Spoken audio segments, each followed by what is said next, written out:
In this next section, we will be going over several questions having to do with autonomic pharmacology. I'll talk you through these questions and follow along on the slides as we go. Okay.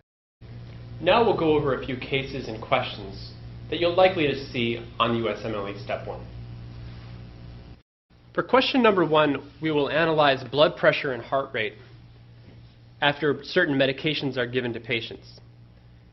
An anesthetized subject is given an IV bolus dose of a drug called drug 1, while blood pressure and heart rate are recorded on the left side of the graph. And then the patient was given drug 1 again, but before that he was pre-treated with drug 2, as shown on the right side of the graph. It's up to you to determine what drug 1 and drug 2 are. As you can see, drug 1, which is not labeled, raises systolic blood pressure and diastolic blood pressure, as well as decreasing heart rate. Over here, on the right side of the graph, we can see that drug 2, if pre-treated, will completely abolish the signaling of drug 1. This question is sort of testing your ability to identify what these medications are and to determine which inhibitor is being used to block its effect. These questions are very typical of the medical licensing examination. So the question is, what are drugs 1 and 2? So in order to think through this clearly, you'd have to ask yourself which medications would be likely to increase systolic and diastolic blood pressure. With regard to the alpha activity, this would have to be an alpha-1 agonist. With regard to heart rate, the beta activity would have to be marginal at best. Because if beta-1 were activated, you'd see an increase in heart rate. But actually, we don't see that increase in heart rate. And if beta-2 activity were high, we would actually see a decrease in the diastolic pressure. But what we see here is an increase in diastolic blood pressure. Drug 1, therefore, is phenylephrine, which is a commonly given alpha-1 specific receptor agonist. As for what drug 2 is, it would have to be a blocker of the alpha signaling, because all phenylephrine is an alpha-1 agonist. Therefore, any drug that would block alpha signaling would block the response to phenylephrine. Question 2 is a question similar to question 1, except it's more complicated. A patient is administered medications A and B alone on the left, and then is pre-treated with inhibitors C and D prior to receiving medications A and B. Blood pressure, heart rate, and systemic vascular resistance are measured. It's up to you to identify the drugs. As you can see, when this subject is given drug letter A, the patient exhibits increases in systolic blood pressure and diastolic blood pressure. It sees an initial increase in heart rate, which is then decreased, and an increase in systemic vascular resistance. This increase in systolic and diastolic blood pressure is most likely related to alpha-1, as well as the increase in systemic vascular resistance. This initial increase in heart rate right here is most likely related to beta-1 activity. This following decrease in heart rate is most likely related to a vagal response that is related to the increased blood pressure and the body's ability to compensate for that. As you can see in the next diagram, when the patient is pre-treated with inhibitor C, the alpha response, the alpha-1 response, is blocked. What you see here is a beta-1 response and a beta-2 response. The beta-2 being vasodilation of skeletal muscle vascular beds, and beta-1 being an increase in heart rate. This beta-2 response is responsible for the decrease in systemic vascular resistance because you've dilated the smooth muscle of the skeletal muscle beds. So drug C would have to be an alpha blocker. When pre-treating with drug D, drug A still has its alpha-1 signaling, as you can see here. However, it does not have that little bump in heart rate. Drug B, as you can see, has a different profile. It increases the systolic blood pressure, which is most likely related to alpha-1. It, however, decreases the diastolic blood pressure, which is most likely related to beta-2. It also increases heart rate, which is most likely related to beta-1.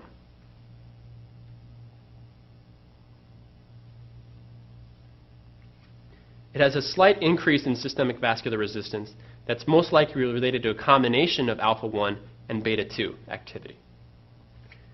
When drug C, the inhibitor, is given, as we know from the previous slide, C is most likely an alpha blocker. And we can see that alpha-1 signaling is blocked, but we still see the beta-2 signaling. And we still see the beta-1 activity here that drug B causes. With regard to drug D, which we think may be a beta blocker because it blocked alpha's effect to increase the heart rate, we can see that the alpha-1 signaling is still here, but the beta-1 signaling is blocked. Therefore, drug D might be a beta blocker. And we can see also that drug D has blocked this slight decrease in diastolic blood pressure from the beta-2 signaling. So therefore, drug D is most likely a beta blocker if it's given before drug B. So drug A, we said, has alpha-1 activity, right? It has beta-1 activity. Okay? It has slight beta-2 activity. And it has beta-1 activity. Drug A is norepinephrine. And we see this mostly because norepinephrine will raise both systolic and diastolic blood pressure. And its alpha effects are stronger than its beta-1 effects.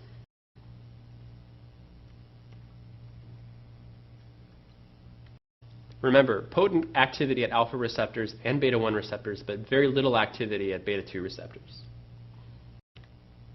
Drug B is epinephrine. And drug B affects alpha, beta-1, and beta-2 all relatively strongly. It affects beta-1 most strongly.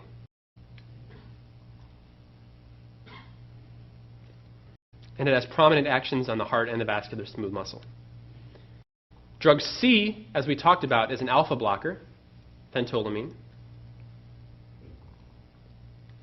Remember, epinephrine plus an alpha blocker causes epinephrine reversal.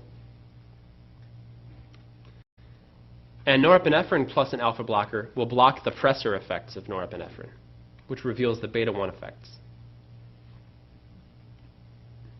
Drug D, as we talked about, is a nonspecific beta blocker, or propranolol. Remember, epinephrine plus a beta blocker will cause a prominent vasoconstrictive effect, whereas norepinephrine plus a beta blocker will cause the same problem, prominent vasoconstrictive effect. Question number 3. The increase in heart rate and cardiac contraction normally induced by electrical stimulation of sympathetic nerves can be blocked by which of the following? As we know, sympathetic nerves usually release epinephrine and norepinephrine, and these can bind to alpha receptors and beta receptors. Which of these receptors is most likely causing increase in heart rate and increased inotropy? That would be the beta receptor. The beta receptor is responsible for the heart effects. And which of the following medications is most likely to cause this? A beta blocker, also known as propranolol. Question number 4. A drug that blocks the heart rate effect of a slow IV infusion of phenylephrine is A. Atropine, B. haloperidol, C. physostigmine, D. pilocarpine, E. propranolol. Phenylephrine, as you know from the previous questions, is an alpha agonist and works by stimulating alpha-1, which increases blood pressure. This increased blood pressure has what effect on heart rate, though? It decreases heart rate. So which of these medications would actually block this and allow the heart rate to come back up? The answer is atropine. We often give atropine to raise heart rate in a patient with bradycardia. Remember that the way phenylephrine will lower heart rate is through the vagus nerve, or cranial nerve 10. Atropine will block that. Question number 5. Infusion of phentolamine into the CSF of an experimental animal will block the blood pressure lowering action of which of the following drugs? A. Clonidine, B. Enalapril, C. Guanethidine, D. Reserpine, E. Trimethophan. When you think of CSF, cerebrospinal fluid, you should think of the central nervous system. And you'd want to know which of these molecules are most active in the central nervous system. As you know, clonidine is. So is guanethidine and reserpine. Trimethophan works in the ganglion. And enalapril is an ACE inhibitor, so it's not very active in the central nervous system. What is phentolamine? Phentolamine is an alpha-1 and an alpha-2 blocker. Normally, when it's given intravenously, it does not cross into the CSF. However, if it's given in the question into the CSF, it will block alpha-2. And which of these molecules is an alpha-2 agonist? That would be clonidine. Therefore, phentolamine would block the blood pressure lowering effect of clonidine. Question number 6.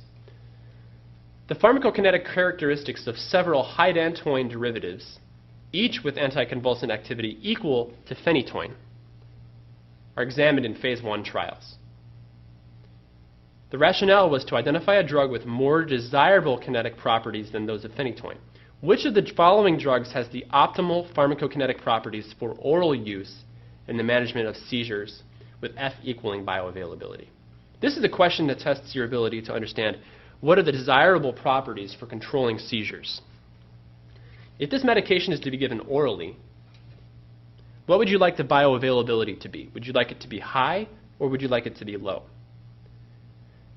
More effective drugs, drugs that work quickly, have a higher bioavailability. Therefore, you would not want a medication with a 10% bioavailability. You'd like 90% or 85%, 95%. So we can rule out answer number A. In terms of plasma protein binding, as we talked about before, drugs that are very highly plasma protein bound work more slowly. And therefore, you would want a drug that has a very low plasma protein binding. So answer number C is pretty much out.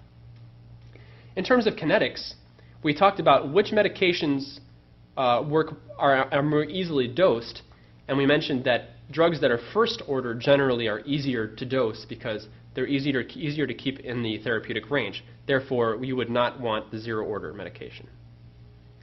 And then, which medications are easier to work with? Those that do induce cytochrome P450 systems, or those that do not? In general, if they do not induce cytochrome P450, they're easier to work with.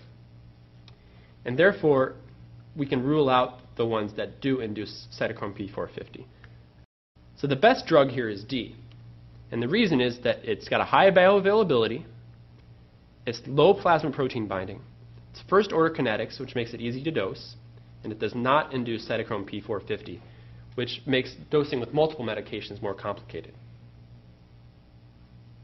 Therefore, this medication is able to give. Therefore, you're able to give this medication with other drugs, and you don't have to worry about its induction of cytochrome P450. Question number 7. A patient on digoxin therapy has developed toxicity. The plasma digoxin level is 4 nanograms per mil. Renal function is normal, and the plasma half-life for digoxin in this patient is 1.6 days. How long would you withhold digoxin to reach the safer level of 1 nanogram per mil? Currently, the patient's level is 4 nanograms per mil.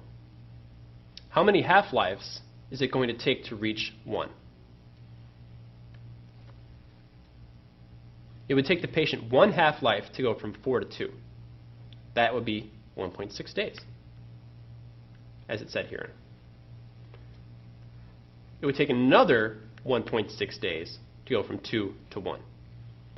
Therefore, 1.6 plus 1.6 is equal to 3.2.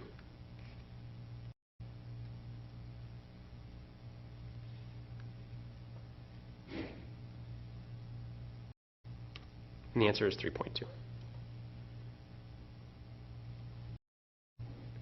Question number 8. Patient is admitted to the hospital for pneumonia because of Pseudomonas aeruginosa. The antibiotic ciprofloxacin is ordered. The clearance and the volume of distribution of Cipro are 80 mils per minute and 40 liters, respectively. If you wish to give a loading dose to achieve the therapeutic plasma concentration of 4 milligrams per liter rapidly, how much should be given? So this is a loading dose question. You know the clearance of the drug. They give it to you. It's 80. And you know the volume of distribution. That's 40 liters.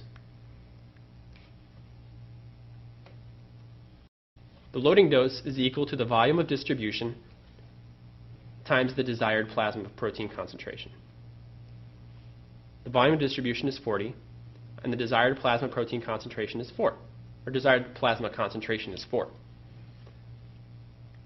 Watch out for your units. You get 40 times 4 equals 160 milligrams. They give you the clearance, but you didn't need it to answer this question.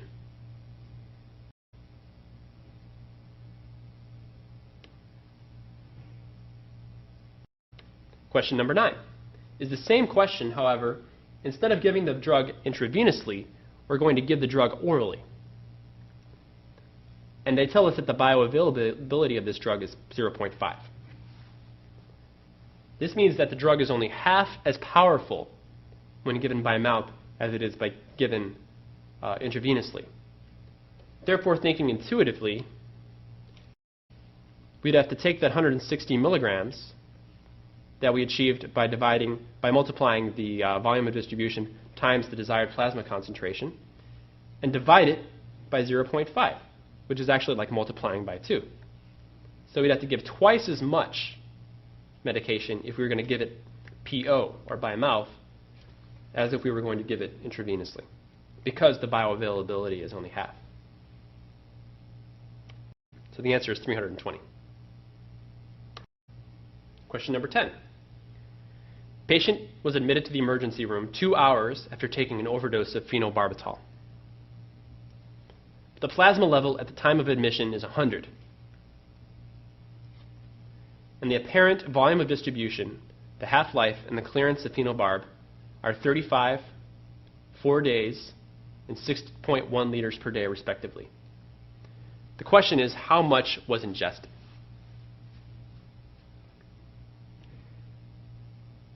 So this is actually a loading dose question. The clearance and the half-life are not needed. To calculate the loading dose, you change the equation to equal loading dose equals plasma concentration times the volume of distribution. The important thing to remember is 2 hours after the patient goes to the emergency room are negligible compared to a half-life of 4 days. So therefore, you can use CP as that 2-hour time point and estimate. As long as you have the plasma concentration when they arrive at the hospital 2 hours after taking the overdose. And you can guesstimate that they took approximately 3.5 grams of phenobarbital.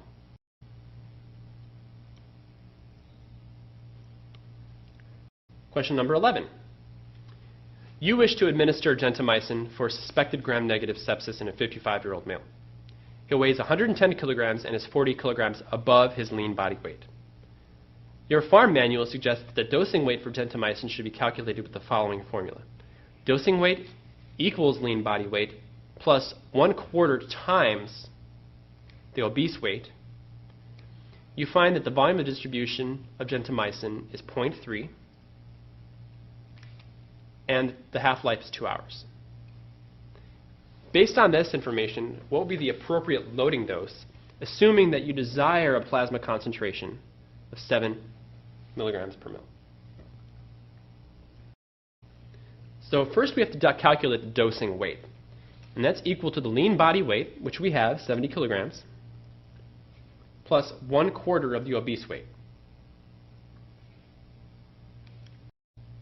We know that he is 110 kilograms and that he's 40 kilograms above his lean body weight. Therefore, his lean body weight is 70 kilograms. The obese body weight is 40 kilograms. So 1/4 times the obese weight is 10. Therefore, 70 plus 10 equals 80. That's his dosing weight. This is how we are able to obtain the volume of distribution. 0.3 times 80 equals 24 liters. That's our volume of distribution. The loading dose equals the steady state concentration times the volume of distribution, which is equal to 7 times 24. It's important to remember that the units here are different. 7 micrograms per mil is actually equal to 7 milligrams per liter. You multiplied both units by 1,000. Times 24 liters is equal to 168 milligrams. So the approximate dose that you would give, so the approximate loading dose would be 168 milligrams. A patient is admitted to the hospital for pneumonia due to Pseudomonas aeruginosa. The antibiotic Cipro is ordered. The clearance and the volume distribution of Cipro are 80 mils per minute and 40 liters respectively. Which maintenance dose should be administered intravenously every 6 hours to eventually obtain a steady state concentration of 4 milligrams per liter? Remember that at steady state, the rate in has to equal the rate out.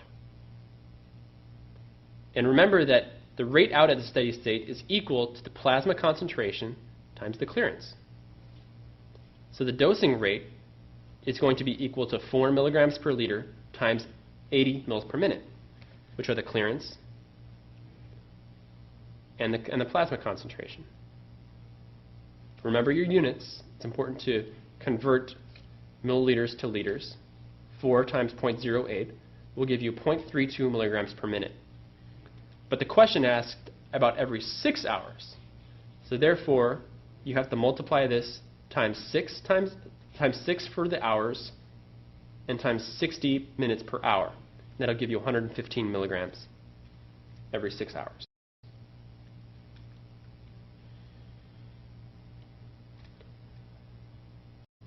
Question 13 is quite similar. Instead of giving the medication IV, we'll give the medication orally, and the bioavailability is 0.5 again. Which dose should be given? Again, it's the same answer, 115 milligrams, with the same calculations, but we must divide by 0.5 because the bioavailability is 0.5. Therefore, the answer is 230 milligrams. Because dividing by 0.5 is just like multiplying by 2.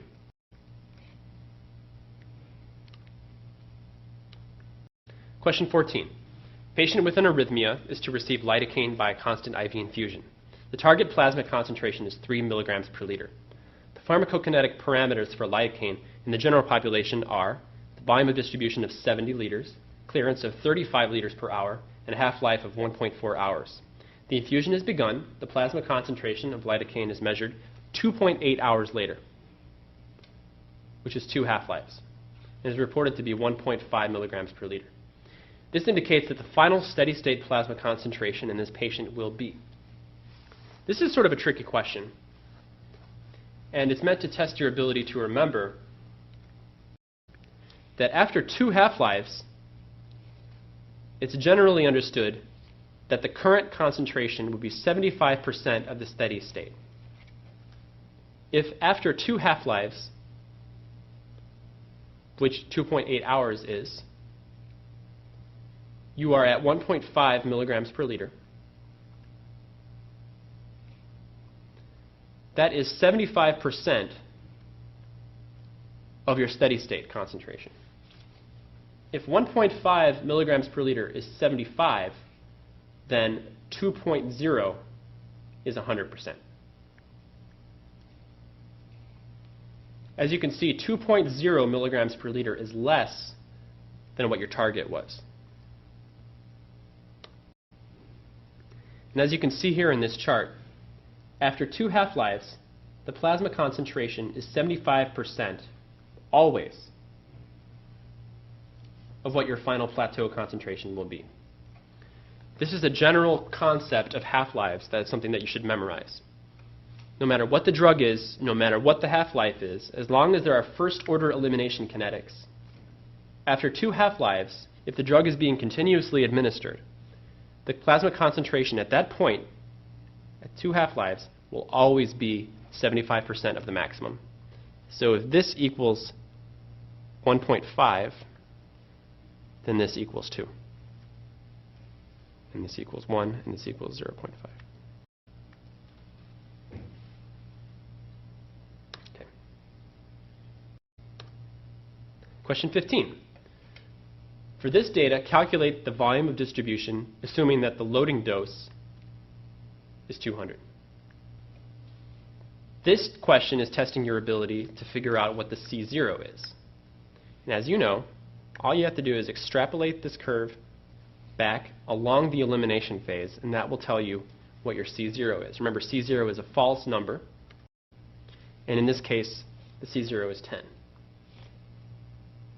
It's a hypothetical drug concentration as if distribution had been achieved instantly. So the volume of distribution is 200 divided by 10, which is equal to 20. Question 16. Most weak acid drugs, as well as weak base drugs, are absorbed primarily from the small intestine after oral administration because A, both types are more ionized in the small intestine, B, both types are less ionized in the small intestine, C, the blood flow is greater in the small intestine than in other parts of the gut, D, the surface area of the small intestine is greater than that of most other parts of the gut, and E, the small intestine has nonspecific carriers for most drugs. This is a question that's meant to test your knowledge that the small intestine is where most drugs are absorbed, simply because the surface area is greater. And that increases that organ's ability to absorb all medications. Question 17. The clearance of a drug is found to be unchanged whether the urine is acidified or alkalinized. This shows that the drug is A, a strong acid, B, a weak acid, C, a strong base, D, a weak base, or E, neither an acid or a base. If acidification and alkalinization don't affect the clearance, then most likely that drug is neither an acid nor a base.